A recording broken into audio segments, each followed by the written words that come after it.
எல்லாருக்கும் வணக்கம். இன்னைக்கு நாம பார்க்க போறது துணிகளுக்கு பின்னாடி நடக்கிற ஒரு பெரிய பொருளாதார யுத்தத்தை பத்தி தான். தெற்காசியாவுல இந்தியாவுக்கும் பங்களாதேஷுக்கும் இடையில ஒரு பயங்கரமான ஜவுளி போட்டி நடந்துட்டு இருக்கு.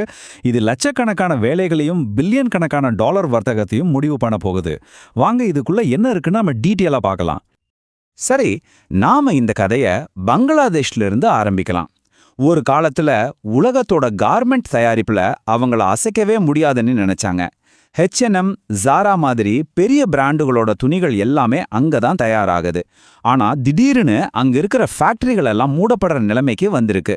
உலகத்திலேயே 2வது பெரிய ஆடை ஏற்றுமதியாளரான பங்களாதேஷுக்கு ஏன் இந்த நிலைமை? இந்த நெருக்கடியோட தாக்கம் சும்மா நம்பர்ஸ்ல மட்டும் அல்ல, இது நேரடியா மனிதர்களோட வாழ்க்கையை பாதிக்குது. கிடைச்ச தகவல் படி கிட்டத்தட்ட 10 லட்சம் தொழிலாளர்கள் தங்களோட வேலையை இழக்கிற அபாயத்துல இருக்காங்க. யோசித்து பாருங்க, 10 லட்சம் பேருன்னா சும்மா இல்ல, 10 லட்சம் குடும்பங்களோட வாழ்க்கை. இது ஒரு நாட்டோட பொருளாதாரத்தையே ஆட்டி பார்க்குற அளவுக்கு ஒரு பெரிய விஷயம். மேலோட்டமா பார்த்தா இதுக்கு காரணம் இந்தியால இருந்து வர்ற மலிவான வரி இல்லாத நூல் இறக்குமதிதான்னு பங்களாதேஷ் மில்ஸ் எல்லாம் கோபமா இருக்காங்க. இதை உடனே நிறுத்துங்க, இல்லைன்னா நாங்க ஸ்ட்ரைக் பண்ணுவோம்னு எச்சரிக்கை விடுறாங்க. ஆனா உண்மை என்னன்னா, இந்த நூல் இறக்குமதி பிரச்சனை ஒரு பனிப்பாறையோட நுனி மட்டும்தான். இதுக்கு கீழே ரொம்ப ஆழமான ஒரு பெரிய பொருளாதார வியூகம் ஒளிஞ்சிருக்கு. ஓகே, இந்த மொத்த போட்டியை நாம சரியா புரிஞ்சுக்கணும்னா முதல்ல இந்த இண்டஸ்ட்ரியோட சப்ளை செயின் எப்படி வேலை செய்யுதுன்னு தெரிஞ்சுக்கணும். அதாவது யாரு ரா மெட்டீரியல் தர்றா, யாரு அதை ஃபினிஷ்டு ப்ராடக்டா மாத்துறாங்கன்னு பார்க்கணும். நம்மளோட முதல் பகுதி நூல் மற்றும் ஆடை விளையாட்டு. இத ஒரு சமையல் மாதிரி யோசிச்சு பாருங்களேன். இந்தியா நல்ல தரமான பருத்தி, நூல், துணிகள் மாதிரி மூலப்பொருட்களை தயாரிக்கிறதுல எக்ஸ்பர்ட். அவங்க தான் மாவு, சர்க்கரை எல்லாம் தராங்க. இன்னொரு பக்கம் பங்களாதேஷ் ஒரு திறமையான பேக்கர் மாதிரி. அவங்க அந்த மூலப்பொருளை வாங்கி அதை அழகழகான ரெடிமேட் ஆடைகளை தச்சு ஜாரா, கேப் மாதிரி பெரிய பிராண்டுகளுக்கு தராங்க. இப்படி 2 பேருக்கும் ஒவ்வொரு தனித்திறமை இருக்கு. சொல்லப்போனா இந்த வேலையில பங்களாதேஷ் பயங்கரமா ஜெயிச்சிருக்காங்க. அவங்களோட திறமையும் குறைவான உற்பத்தி செலவும் அவங்கள உலக அளவுல ஒரு பெரிய சக்தியா மாத்திருக்கு. நிஜத்துல சீனாவுக்கு அடுத்தபடியா உலகத்திலேயே 2வது பெரிய ஆயத்த ஆடை ஏற்றுமதியாளர் பங்களாதேஷ் தான். இப்போ வரைக்கும் 2 நாட்டுக்கும் நடுவுல ஒரு பேலன்ஸ் இருந்துச்சு. ஆனா இப்போ மொத்த ஆட்டத்தையுமே மாத்த போற ஒரு மூவை பத்தி பார்க்கலாம். நம்ம ஆதாரங்கள் சொல்றபடி இதுதான் இந்தியாவின் ஐரோப்பிய சூழ்ச்சி, ஒரு முக்கியமான வர்த்தக மாற்றம். நீங்க பங்களாதேஷோட எக்கனாமியை பார்த்தீங்கன்னா ஒரு விஷயம் பளிச்சுன்னு தெரியும். அவங்க ஒரே ஒரு துறையை தான் முழுசா நம்பியிருக்காங்க. அவங்களோட மொத்த ஏற்றுமதி வருமானத்துல சுமார் 85% இந்த ஆடைத்துறையிலிருந்து மட்டும்தான் வருது. இதுதான் அவங்களோட மிகப்பெரிய பலம். ஆனா அதே சமயத்துல இதுவே அவங்களோட மிகப்பெரிய பலவீனமாவும் மாற வாய்ப்பு இருக்கு. அந்த 85% வருமானத்துல கிட்டத்தட்ட பாதி ஒரே ஒரு சந்தையிலிருந்து தான் வருது, ஐரோப்பிய யூனியன்.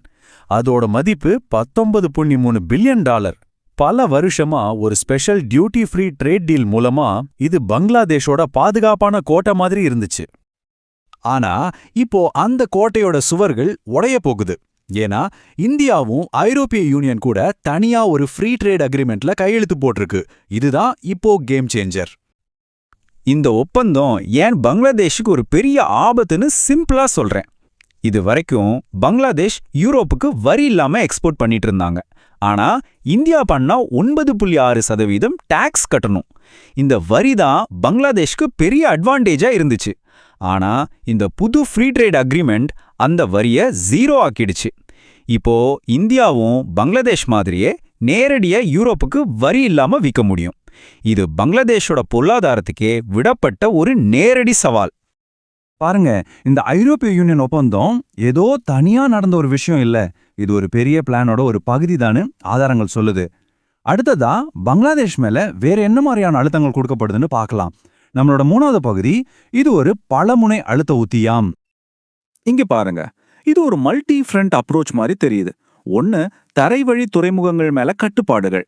இந்தியா வழியா நேபாள், பூட்டானுக்கு பங்களாதேஷ் பண்ற வர்த்தகத்தை இந்தியா கண்ட்ரோல் பண்ணதா சொல்றாங்க. 2வது, கரண்ட் கட்.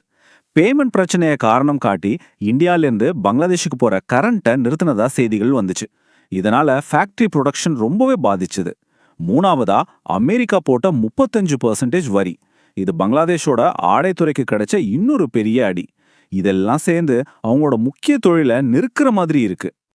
சரி, இவ்ளோ பண்றாங்களே, இதுக்கெல்லாம் பின்னாடி என்னதான் பெரிய கோல் இருக்கு? இதெல்லாம் எங்க போய் முடிய போகுது? நம்ம ஆதாரம் ரொம்ப தெளிவான ஒரு பெரிய நீண்ட கால இலக்க சுட்டிக்காட்டுது. நம்ம 4வது பகுதி, அடுத்த ஜவுளி மன்னன் யார்? $100 பில்லியன். ஆமா, 2030க்குள்ள இந்தியா தனது ஜவுளி மற்றும் ஆடை ஏற்றுமதிக்கு வச்சிருக்கிற டார்கெட் இது. இது ஒரு மாபெரும் இலக்கு. இது பங்களாதேஷோட இப்போதைய மொத்த ஆடை எக்ஸ்போர்ட்டை விட கிட்டத்தட்ட 2 மடங்கு அதிகம். இது சும்மா ஒரு ஆசை இல்ல, இது இந்தியாவோட டெக்ஸ்டைல் மினிஸ்ட்ரியோட ஒஃபிஷியல் பாலிசி. இதோட நோக்கம் ரொம்ப கிளியர். உலக மார்க்கெட்ல இப்ப சைனா, பங்களாதேஷ் மாதிரி நாடுகள் ஆதிக்கம் செலுத்துற ஒரு பெரிய பங்கை கைப்பற்றணும். வெறும் ரா மெட்டீரியல் மட்டும் விற்காம அடுத்த லெவலுக்கு போய் ரெடிமேட் ஆடைகளை விற்கிற ஒரு பெரிய சக்தியா மாறணுங்கிறது தான் பிளான். இந்திய வர்த்தக அமைச்சர் பியூஷ் கோயல் சொன்னதா ஒரு விஷயம் ரிப்போர்ட் ஆகியிருக்கு. அது இந்த மொத்த வியூகத்தையும் தெளிவா காட்டுது. ஆடை ஏற்றுமதியில பங்களாதேஷ் எப்படி நம்மள முந்தி போனாங்கன்னு எல்லாரும் கேட்பாங்க. ஆனா இப்போ நாங்க அவங்க கூட நேரடியா ஒரே மாதிரியான களத்துல மோதுறதுக்கு ஒப்பந்தம் போட்டிருக்கோம்னு சொல்லியிருக்கார். இத பார்த்தா இது டிஃபென்ஸ் இல்ல, இது ஒரு அஃபென்சிவ் மூவ்னு நல்லாவே புரியுது. ஸோ மொத்தத்துல நம்ம என்ன பார்க்குறோம்னா, இது ஒரு சாதாரண வர்த்தக ஒப்பந்தம் மட்டும் கிடையாது. இது தெற்காசியாவோட பொருளாதார மேப்பையே மாத்தி வரையக்கூடிய ஒரு பெரிய மூவ். இது உலக ஆடை சப்ளை செயின்ல ஒரு மாற்றத்தை கொண்டு வரும். பங்களாதேஷ்க்கு போட்டி ரொம்ப அதிகமாக்கும். இந்தியாவை மதிப்பு சங்கிலியில ஒரு படி மேல கொண்டு போகும். இது நம்ம எல்லாருக்கும் ஒரு முக்கியமான கேள்வியை எழுப்புது. இந்த 21ஆம் நூற்றாண்டுல நாடுகளுக்கிடையான உண்மையான போர் எங்க நடக்குது? உலகளாவிய சப்ளை செயின்கள், வர்த்தக ஒப்பந்தங்கள், இது எல்லாம் நிறைஞ்ச அந்த உலகத்துல கடுமையான போட்டிகள் போர்க்களத்திலே நடக்குதா, இல்ல பேலன்ஸ் ஷீட்லயும் பொருளாதார கொள்கைகள்லயுமா?